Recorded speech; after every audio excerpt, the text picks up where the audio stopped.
샬롬. 5월 30일 화요일, 하나님 나라를 시작하는 말씀 묵상 시간입니다. 오늘 우신 공동체에게 주시는 하나님의 말씀은 로마서 2장 17절에서 29절까지의 말씀인데요. 최민호 안수 집사님께서 말씀을 봉독해 주시겠습니다. 하나님 말씀에 귀 기울이시기 바랍니다.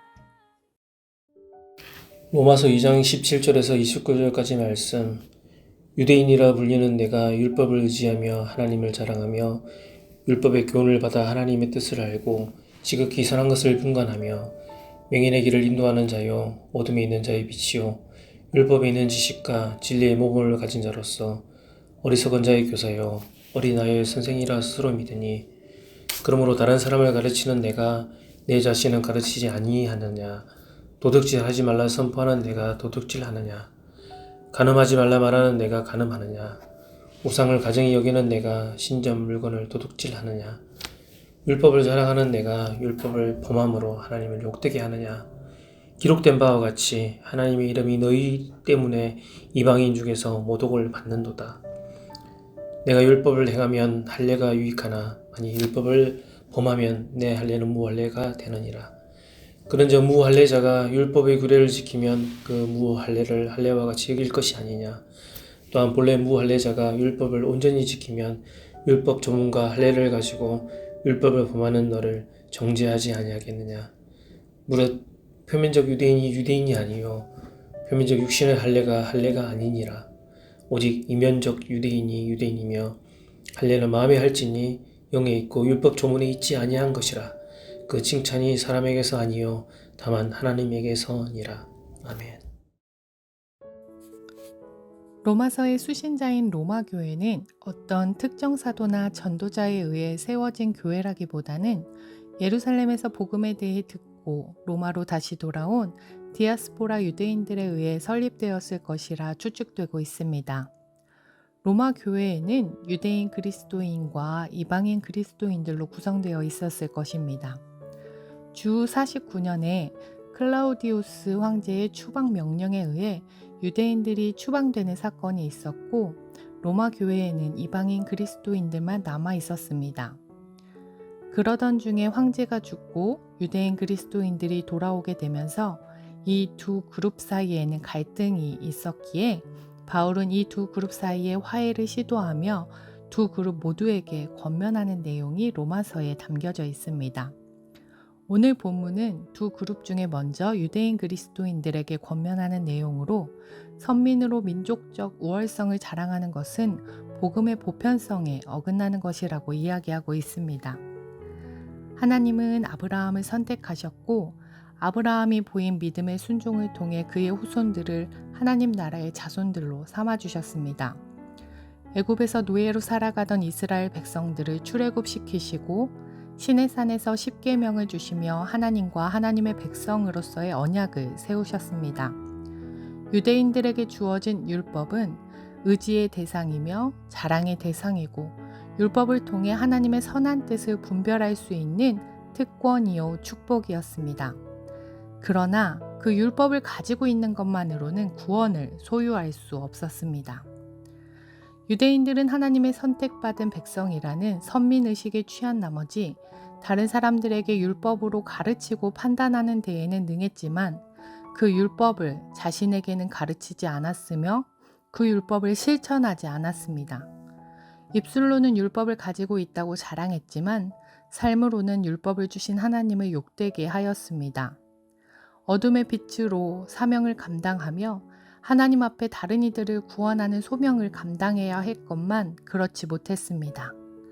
이방인의 빛이 되는 대신 오히려 이방인들 앞에서 하나님을 욕되게 하고 말았습니다.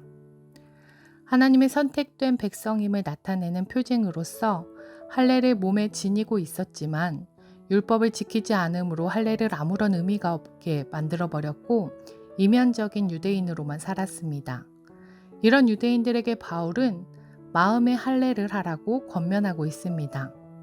메시지 성경으로 이 부분을 읽어드리겠습니다.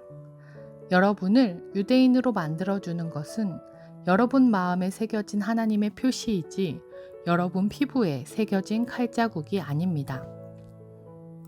아브라함의 자손이라고 해서 율법을 소유한 백성이라고 해서 몸의 할례를 받은 자들이라고 해서 그들에게 죄가 없는 것이 아니었습니다. 도덕적으로도 이방인들보다 우위에 있는 것이 아니었습니다. 율법은 가지고 있는 소유가 중요한 것이 아니라 실천이 중요하기 때문입니다.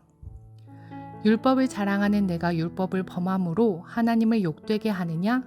기록된 바와 같이 하나님의 이름을 너희 때문에 이방인 중에서 모독을 받는도다. 오늘 본문의 23절과 24절을 읽으며 한국교회의 현실에 대해 생각해 보게 되었습니다. 기독교 윤리 실천 운동이 지앤컵 리서치에 의뢰해 전국 만 19세 이상 남녀 1000명을 대상으로 조사한 결과 응답자의 74%가 한국교회를 신뢰하지 않는다고 답했습니다. 코로나 팬데믹 시작 전인 2020년 1월에 실시한 조사 결과와 비교하면 10%가량이 줄어든 수치였습니다. 한국교회를 신뢰한다라는 응답은 21%에 불과했습니다.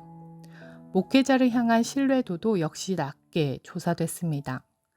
교회가 사회와 소통하지 않는다는 조사 결과와 함께 기독교가 사회에서 이기적인 종교단체로 인식되는 뼈아픈 현실을 보여주는 결과였습니다. 한국 교회의 신뢰도 제고를 위한 사회적 활동으로 응답자 절반 이상은 윤리와 도덕 실천 운동을 꼽았습니다. 이것은 그리스도인들이 사회에서 그리스도인다운 모습으로 살지 못했기 때문에 한국 교회와 목회자에 대한 신뢰도가 떨어졌음을 보여주는 결과라고 생각합니다. 율법을 소유했으며 몸의 할례를 받은 선민이었던 유대인들이 율법을 행하지 못했을 때, 실천하지 않았을 때 하나님의 이름이 이방인 중에서 모독을 받았던 것처럼 그리스도인들인 우리가 이 한국 사회에서 그리스도인으로 살지 못했기에 하나님의 이름이 하나님의 교회가 욕되게 되었습니다. 우리는 그리스도인입니다. 예수님께서 십자가에서 죽으시며 그 핏값으로 베풀어 주신 은혜를 입은 자들입니다. 그 은혜에 합당한 삶을 살아가야 할 것입니다. 예수님께서 우리에게 삶으로 보여주신 모습을 닮아가야 할 것입니다. 우리의 일상의 자리마다 그리스도인들로 살아갈 때 하나님의 이름을 영광되게 하는 삶을 살아갈 수 있을 것입니다. 그리스도인들로 살아가는 것은 삶의 자리에서 치열하게 고민하며 행동할 때에만 이루어질 수 있습니다.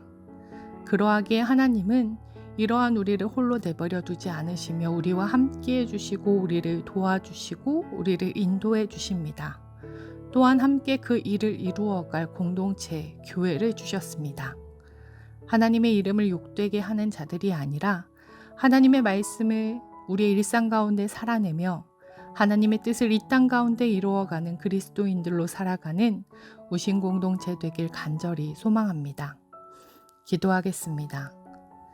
하나님 백성으로 불러주셔서 감사합니다. 예수님의 핏값으로 베풀어 주신 은혜 감사합니다. 그 은혜에 합당한 삶 살아가게 하옵소서. 아는 것에서 나아가 실천하는 삶 살아가게 하옵소서. 그리하여 우리의 모습으로 하나님의 이름을 욕되게 하는 것이 아니라 하나님의 이름을 영광되게 하는 그리스도인들로 살아가게 하옵소서. 감사드리며 예수님 이름으로 기도드립니다. 아멘. 말씀을 기억하며 기도의 자리로 나아가겠습니다.